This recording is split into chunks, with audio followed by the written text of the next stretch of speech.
এরপর বললেন ওয়া ইলাস সামাই কাইফা রুফিআত, ওরা কি আকাশের দিকে তাকায় না কিভাবে খুঁটি ছাড়া আকাশকে আমি বানিয়েছি।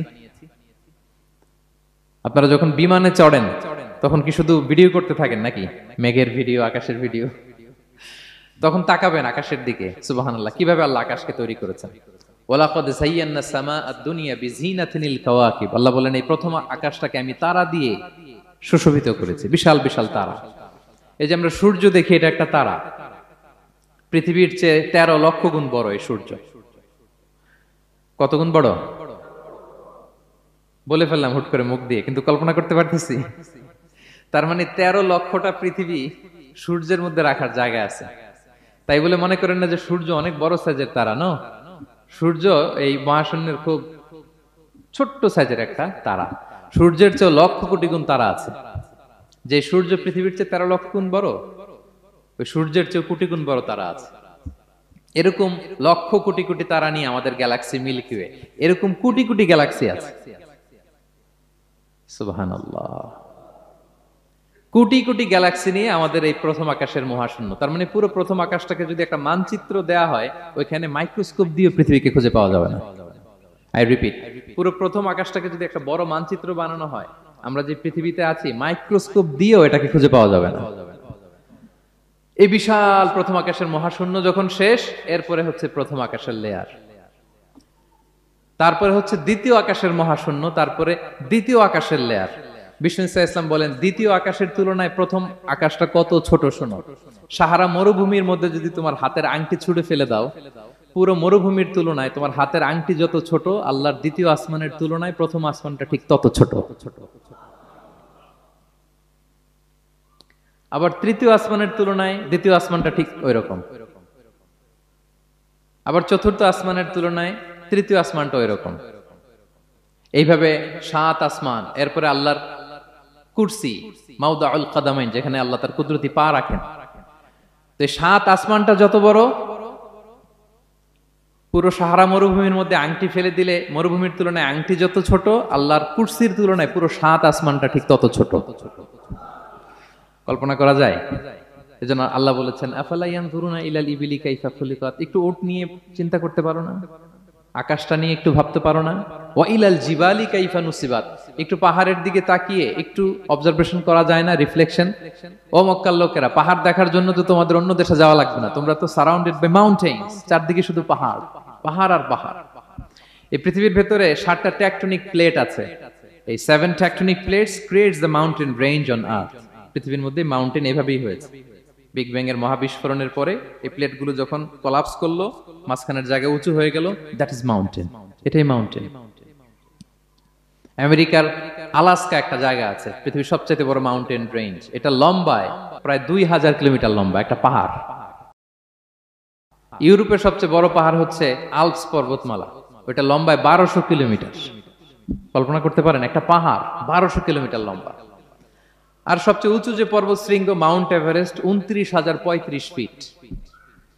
আর মিটার দিয়ে চিন্তা করলে 8,850 মিটার। আল্লাহ পাহাড়কে কোরআনে বলেছেন পেরেকের সাথে তুলনা দিয়েছেন। আল্লাহ তাআলা বলেছেন ওয়াজআলনাল জিবালা আওতাদা, আমি এই পাহাড়গুলোকে আল্পস পর্বতমালা, আলাস্কা পর্বতমালা, মাউন্ট এভারেস্ট, এগুলোকে পেরেকের মতো বানিয়েছি। কিসের মতো? আচ্ছা, যদি আমার কথা বুঝে থাকেন তাহলে উত্তর দেন। আমরা পেরেক যখন কাঠের মধ্যে ঠুকি, তখন পুরো পেরেকটা কাঠের ভিতরে ঢুকে যায় না? উপরে দেখা যায় কতটুকু? হাতুড়ি দিয়ে একটা পেরেক যখন আমি একটা কাঠের ভিতরে ঠুকে দিলাম, এরপরে কি পুরা পেরেকটা দেখা যায়? আর কতটুকু দেখা যায়? সামান্য মাথাটা। তো পুরা পেরেক গেল কই? ভিতরে। তা আল্লাহ পাহাড়গুলোকে পেরেকের সাথে তুলনা করেছেন। তার মানে পাহাড় যতটুকু আপনি দেখেন, এটা পাহাড়ের মাথা, এর পুরো অংশটা মাটির ভিতরে।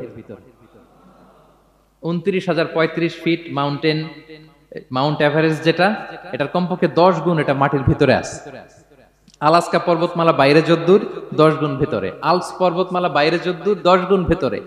তুর পাহাড় বাইরে যদ্দূর, 10 গুণ তার ভিতরে। আল্লাহু আকবার। এজন্য আল্লাহ বলেন ওয়া ইলাল জিবালি কাইফা নুসিবাত, ওরা কি পাহাড়ের দিকে তাকায় না কিভাবে এই পাহাড়গুলোকে আমি তৈরি করেছি। আল্লাহ যখন এই পৃথিবী সৃষ্টি করলেন, পৃথিবীর মধ্যে ভাইব্রেশন হচ্ছিল, কাঁপাকাঁপি, কাঁপছিল পৃথিবী। আল্লাহ পৃথিবীর কাঁপাকাঁপি বন্ধ করার জন্য এই পেরেকের মতো পাহাড়গুলোকে পৃথিবীতে ঠুকে দিলেন, কাঁপাকাঁপি বন্ধ হয়ে গেল। এই দৃশ্য দেখে ফেরেশতারা বলে, ইয়া রব হাল মিন খালকিকা আশাদ্দু আলাল জিবাল। আল্লাহ, পাহাড়ের এত শক্তি, পৃথিবী কাঁপতেছিল, পাহাড় আপনি ঠুকে দিলেন, পৃথিবীর কাঁপাকাঁপি বন্ধ হয়ে গেল। আপনার সৃষ্টির মধ্যে পাহাড়ের চেয়ে শক্তিশালী কিছু আছে? আল্লাহ বললেন আছে। সেটা কি? আল হাদিদ। আল্লাহ বললেন সেটা লোহা, কারণ লোহা দিয়ে পাহাড় কাটা যায়, ঠিক কিনা? লোহার কথা শুনে ফেরেশতারা অবাক, লোহা পাহাড়ের চেয়ে শক্তিশালী? ফেরেশতারা প্রশ্ন করলো, ইয়া রাব্বি হাল মিন খালকিকা আশাদ্দু মিনাল হাদিদ। তাহলে আপনার সৃষ্টির মধ্যে লোহার চেয়ে শক্তিশালী কিছু আছে? আল্লাহ বললেন আছে। কি সেটা? আন্নার, আগুন। কারণ আগুন লোহাকে কি করে? গলিয়ে ফেলে। ফেরেশতারা শুধু অবাকই হচ্ছে। ফেরেশতারা বলে আগুনের চেয়ে শক্তিশালী কিছু আছে? আল্লাহ বলে আছে, আলমা, পানি। কারণ আগুনে দাউ দাউ করে জ্বলে ওঠা আগুনের মধ্যে পানি দিলে আগুন অস্তিত্ব হারায়। ফেরেশতারা শুধু অবাকই হচ্ছে। তারা বলে তাহলে পানির চেয়ে শক্তিশালী কিছু আছে? আল্লাহ বলেন আছে। আর রিহ, বাতাস। কারণ বাতাস পানিকে একদিক থেকে আরেক দিকে নিয়ে যায়। জলের মধ্যে বায়ুর উচ্ছ্বাস লাগলে জলোচ্ছ্বাস তৈরি হয়, ঠিক কি না? ফেরেশতারা আবার অবাক হয়ে বলে তাহলে বাতাসের চেয়ে শক্তিশালী কিছু আছে? আল্লাহ বললেন আছে। সেটা কি? বলতেছে বনি আদম।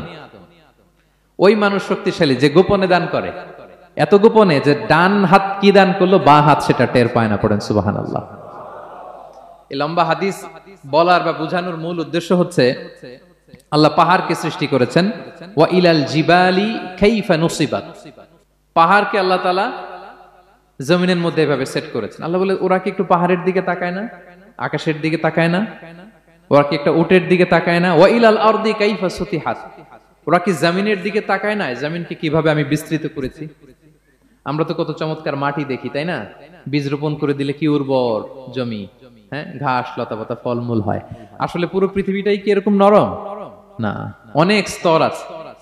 এই ভূপৃষ্ঠের নিচে আপনি পাবেন পাললিক শিলার স্তর, রূপান্তরিত শিলার স্তর, আগ্নেয়গিরির শিলার স্তর। তার মানে পৃথিবীর ভেতরে দাউ দাউ করে আগুন জ্বলছে, এবং আগ্নেয়গিরির জ্বালামুখ ভেঙে যখন এই অগ্নুৎপাতের লাভা বের হয়, তখন বোঝা যায় পৃথিবীর ভেতরে কেমন আগুন পাওয়া যায়, ঠিক কিনা? তাহলে প্রথম শব্দটা আমি কি বলেছিলাম?